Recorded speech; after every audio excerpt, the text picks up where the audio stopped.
This episode contains discussions and topics surrounding suicide. If you or anyone you know is struggling, please call your local suicide helpline. Listener discretion is strongly advised.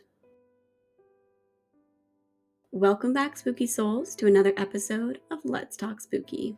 I'm your host, Shauna, and tonight we're wandering a bit off trail to some locations that might make you rethink that summer hike. If you've just stumbled upon our little community of spookies, welcome. This podcast explores the eerie space where folklore, urban legends, and haunted history come together. If that's something you want to hear more of, click that follow button wherever you listen to your podcasts. And feel free to leave a comment where you're listening from. I'd love to know.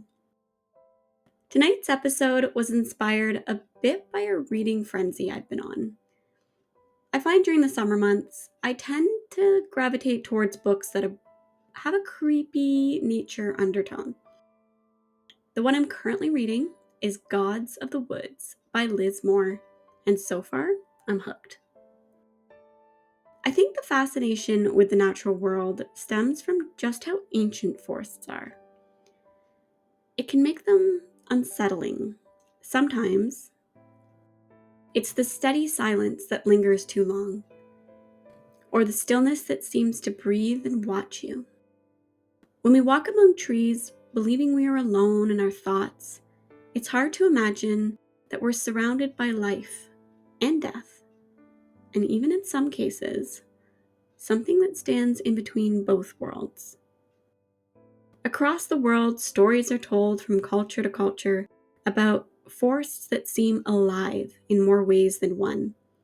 Stories of forests that trap sound, twist time, and swallow people whole. Places where shadows don't just linger, they follow you.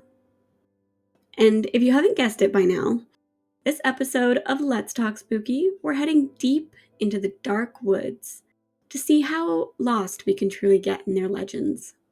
So grab your flashlight, stay close to the path, and let's talk spooky. Full disclaimer, guys, I am going to do my best to try to pronounce some of these locations. If I butcher them, please don't come for me. I'm sorry, I'm trying my best. I want you to close your eyes for a moment. Unless you're driving, then please don't. Just clear your mind. Imagine a forest so dense that the sun barely touches the ground. The deeper you walk, the quieter the world becomes. There's no songbirds, there's no wind, just the sound of your breath, and the uneasy sense that you're not alone. Welcome to Aokigahara, Japanese's infamous sea of trees. Nestled at the base of Mount Fuji, Aokigahara is a beautiful yet deeply unsettling forest. It's grown over hardened lava from several ancient volcanic eruptions, causing the rock to be so porous that it absorbs all sound, causing hikers to reach its deepest parts and witness a phenomenon of complete silence. And it's this silence that seems to get to people. The forest's ability to disorient extends beyond the physical navigation. The combination of dense foliage, uneven terrain, and magnetic abnormalities create an environment where one's sense of direction and reality can become distorted. This disorientation can lead to a heightened sense of anxiety, confusion, and a feeling of being watched or followed. For those who are already in a fragile mental state, these conditions can exacerbate feelings of isolation, despair, and contribute to the forest's association with tragic events. But the natural phenomenon is not the only thing that lingers on the minds of visitors to Aokigahara. Many locals say once you step off the path, the spirits of the forest start watching you closer. One of the most compelling Japanese folktales is one of the Yuri, spirits born of sorrow and trauma, evoking grief and disorientation. Beneath the hushed canopy of Aokigahara, a traveler named Emi steps onto a narrow moss-covered trail. Her heart is pounding, each breath swallowed by the forest's ancient quiet. The trees are tangled like reaching arms from a silent chorus that seems to watch her pass. As twilight descends, the wind falls away entirely, replaced by the weight of the air that Emi can almost taste. Suddenly, a soft sob drifts through the darkness, a single mournful wail that threads through the trees. Emi freezes. Each step forward crunches unnaturally loud. The sob comes again, closer this time. Something's guiding her, or perhaps pushing her. She follows the sound, drawn deeper into the labyrinth. As she moves, the soil underfoot crumbles unexpectedly. Her bearings are lost in a magnetic swirl of the forest. Guilt and sorrow nest in her chest, as though the land itself is feeding on her fear. Then she sees her, a woman in white, long black hair veiling her face. Stepping towards the trees with a silent deliberation, her kimono white like winter moonlight. She appears soaked in grief. Emi's heart clenches as the figure stretches a hand forward, urging her closer. The woman speaks not with words, but with a pressure in the air, an emotional gravity that drags Emi's mind. Memories of loss flicker, her grandmother's final breath, the weight of things unsaid. Emi's breath shakes as the spirit sorrow wells within her. This is no trick of the wind. It's a Yuri, a manifestation of an anguished soul unable to rest. The apparition extends a hand into the mist. Emi's instinct is to scream and run, flee as fast as she can. But her feet shuffle forward, drawn as if by unseen hands. The force seems to pulse in time with the spirit's lingering grief. At the edge of her courage, Emi finally raises her hand, fingers trembling, and places a small, folded ufuda she carries, blessed by a priest, a simple talisman of peace, into the ghostly palm. The spirit's form quivers, collapsing into silence. No more sobs, no more pull. In that moment, the force exhaled. A weight lifts. The trees release their grip, and Emi staggers back onto the trail, unsteady, but alive. A hush returns, but now it rings with something like gratitude. A spirit finally at ease, allowed to rest. Outside the forest, the moonlight glimmers. On her path to the trailhead, Emi looks back one last time. The trees stand silent, watchful, but they seem more content. Somewhere deep inside Aokigahara, pain has become acknowledged, grief has been appeased, and the tortured soul has slipped into peace. Aokigahara's magnetic abnormalities have been woven into the cultural narrative of the forest, leaving some to believe that the forest's unique properties are responsible for attracting lost souls or spirits who have not been able to cross over. In 2003, a record of 105 individuals were discovered with self-inflicted injuries, with an average exceeding one death per week during the peak years of 2019 and 2023. In response, the forest's tragic reputation has earned its heartbreaking moniker, the Suicide Forest. Thankfully, in recent years, thanks to the efforts of volunteers and the Japanese government, efforts have been made to address the concern. In 2023, authorities began deploying drones to patrol the forest, aimed to identify and assist individuals in distress. This initiative complements existing measures such as the installation of signs encouraging visitors to consider their actions and seek help. At the trailhead, messages reminding visitors that your life is a precious gift and providing crisis hotline numbers for those in need. Gentle nudges towards help. These interventions have drastically reduced the number of suicides and suicidal attempts within the forest. I want to end this segment with one man's journey to bring awareness to those who have tragically been claimed by the forest, without the over-mainstream sensationalizing that has been seen over the years. Journalist James Estrin led readers down a narrow trail, marked by not tourist map, but by thin ribbons, strings of salvation left by rescue workers to guide the undecided back to safety. These ribbons became symbolic lifelines, put in place where many come seeking the untraceable exit. Estrin describes the glimpse of tents, abandoned jackets, and even bleach bottles, breadcrumbs of lives once paused, and nooses swaying gently in the silence. There's a sense that death has left a fingerprint here. But Estrin is more interested in what lingers after. The forest's atmosphere, a quiet invitation that seems to comfort those in despair. Not just a story of solitude, the article explores the cultural context of Aokigahara as a magnet for hopelessness. With hundreds of suicides yearly, official silence about the number began around 2004, when 108 bodies were discovered, a figure too high to ignore. Patrols were introduced around 2009, but still many slip through the trees, unseen, and still sometimes undiscovered.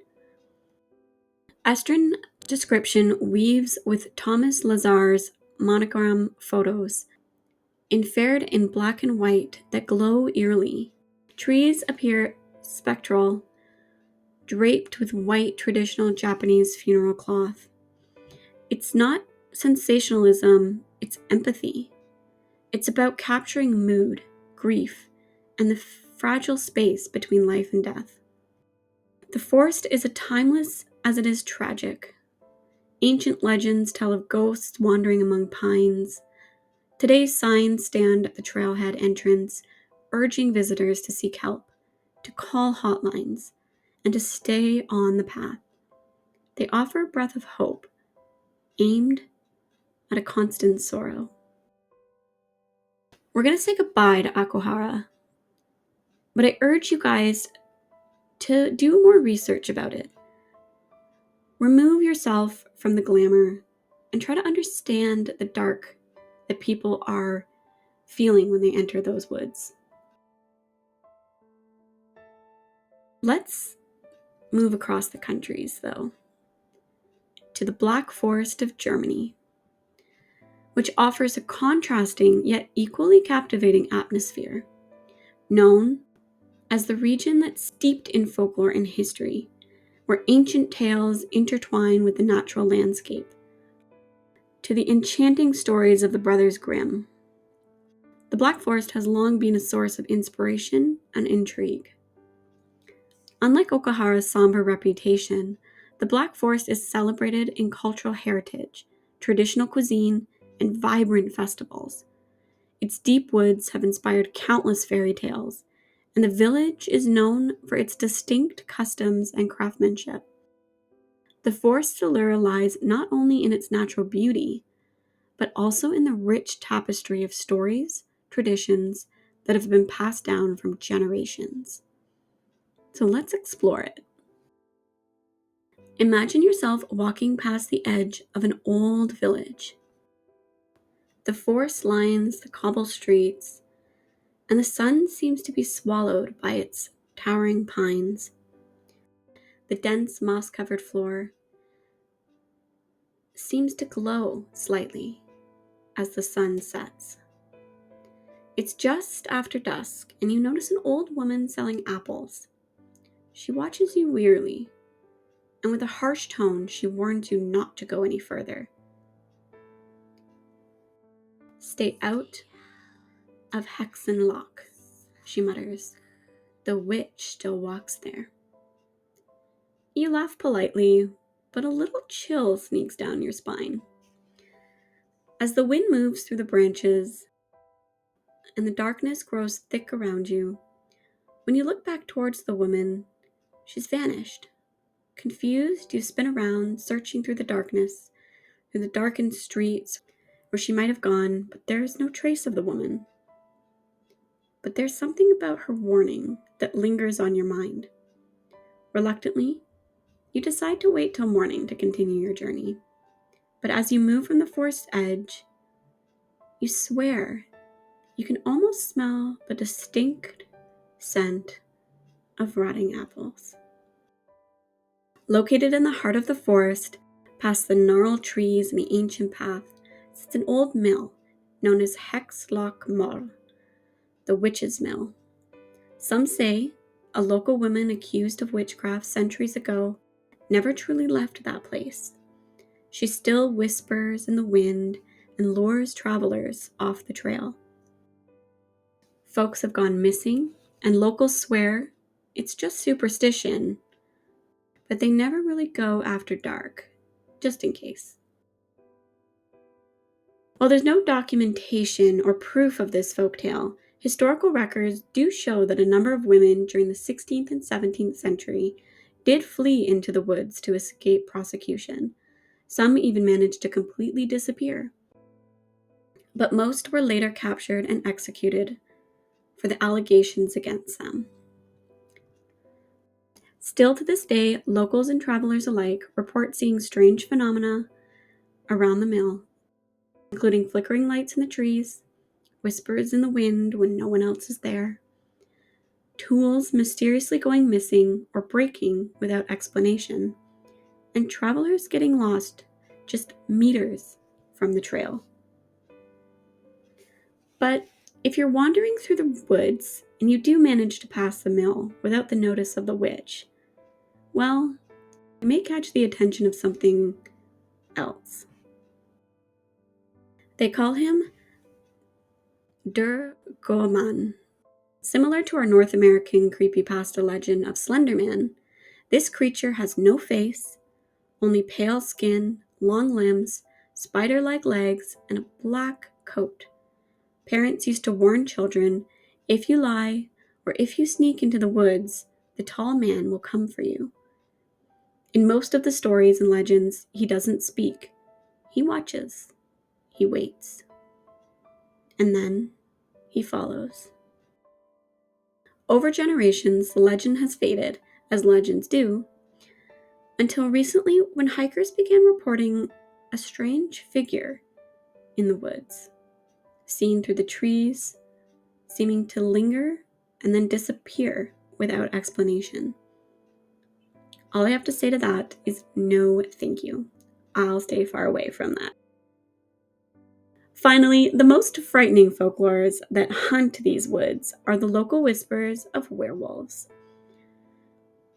Once man, now cursed to run beneath the moon, consumed by rage and hunger, leaving cattle torn apart and howls heard on moonless nights. One of the most infamous historical werewolf trials took place in 1589. Peter Stumpf, later called the Werewolf of Bedburg, confessed under torture to murdering and eating children and claiming to be able to transform from a magical belt he received from the devil. His execution was a public spectacle, and nearly 100 years later, in Bavaria, villagers parade a wolf's corpse dressed as a man, convinced it was human-turned beast.